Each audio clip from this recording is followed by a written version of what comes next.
Hi, Shalom friends. There are two concepts, each one defined by its own reality and its own perspective. Quantity and then quality. So you could have maybe 10 watches from Timex, but that wouldn't equal one Rolex. And clearly, a person that has a lot of costume jewelry will certainly not appreciate it in the same way that it will appreciate a magnificent set of diamonds. It's almost as if quality is a world onto its own. Yet, actually, the quantity and quality worlds, not only do they not collide, but they actually intersect on many levels. So if I asked you to describe the quality of two friendly neighbors to a good friend, you would say, well, qualitatively, I'm much better off with one good friend than with two friendly neighbors.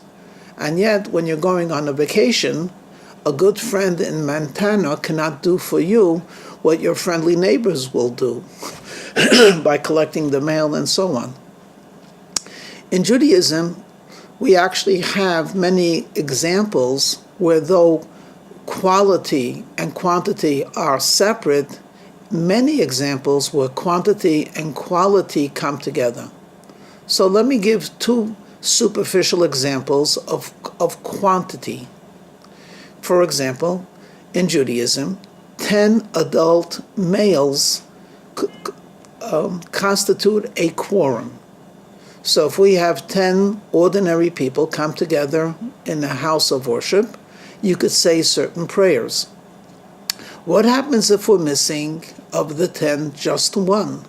However, the 9 that are there are very learned and very pious.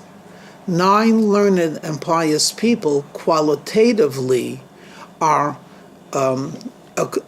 accrue perhaps more merit than 9 unlearned or not pious people, and yet it's the 10th person who walks in that completes the quorum. Simply put, the quantity that's necessary of 10 people outweighs the quality of 1, 2, or even 9 of the group. A more intriguing case is as follows. We know that it is forbidden to violate or desecrate the Sabbath. One of the things that it's forbidden for us to do, it's called a forbidden labor, would be to slaughter an animal. So to eat a fresh barbecue or fresh chicken that was slaughtered on Shabbat is forbidden. There's another violation of Torah law, and that is one should not eat something which is not kosher. So here's an interesting question. A person falls ill on the Sabbath. The doctor says he needs meat. He needs fresh meat. It's crucial to life. So here we have a question. Perhaps what we should do is just simply give him non-kosher meat, which you're permitted to do to save a life.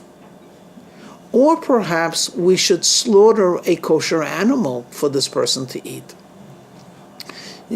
If we look at the quality of the desecration, violating the Sabbath is more severe than eating something which is not kosher.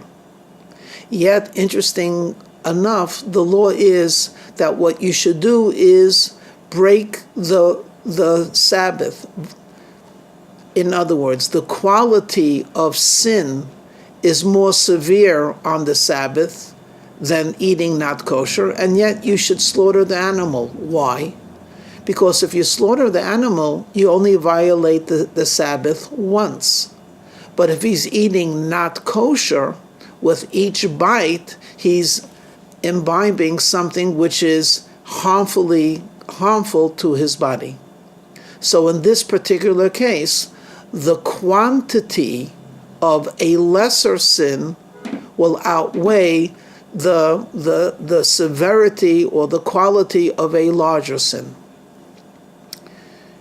If you think about it just a bit deeper, you will see that quantity leads to a type of equality. Not equality, but quality. So let's go back to the example of 9 people. And now there's a 10th person walking in. So 10, relatively speaking, shoemakers, not very learned people. And in the next room, there are 9 scholars of Torah. Only in the room of the 10 shoemakers do we have that minyan, can we say certain prayers. And you might say, but why? There's much more Torah knowledge and perhaps Torah observance in the other room of 9. The answer is that once we create a certain number, a certain mass, the quality changes based on the quantity. So yes, qualitatively, there's more knowledge and observance in the room number 1 that has 9 rabbis than in room number 10 that has 10 shoemakers. But once we get that 10th shoemaker, there's a quality created, an intense spirituality, which even 9 great rabbis cannot create. The second example I gave you, it is true that the violation of the Sabbath is more severe than the violation of eating something not kosher, but when one continuously brings into the body non-kosher food, though it's permitted and necessary, but it's still non-kosher, the harmful effect on the Jewish body and soul will be much more severe than that one time violating the Sabbath, though the prohibition is more severe. Now, why am I trying to be philosophical with you? The answer is I'm not trying to be philosophical. I want to lead into the next simple statement. Many of us are jealous and envious, and maybe for good reason, of spiritual giants. They're magnificent. The quality of their commandments, the quality of their observance, the quality of their dedication is nothing that we could compare to. And often we feel because we are so far removed from these very special, unique, and maybe saintly people, it sort of leaves us not second class. Sometimes we don't even want to try because we'll never become great in any case. What we have to remember is quantity creates quality.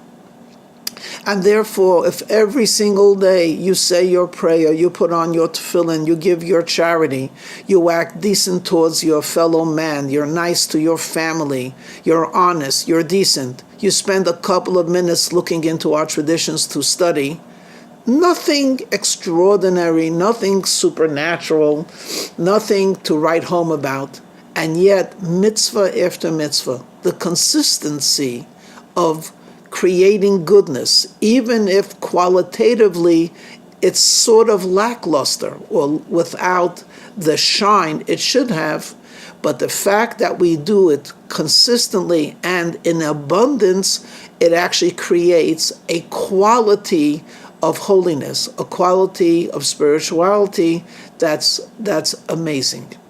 And therefore, friends, and I'm with you on this one, we continue.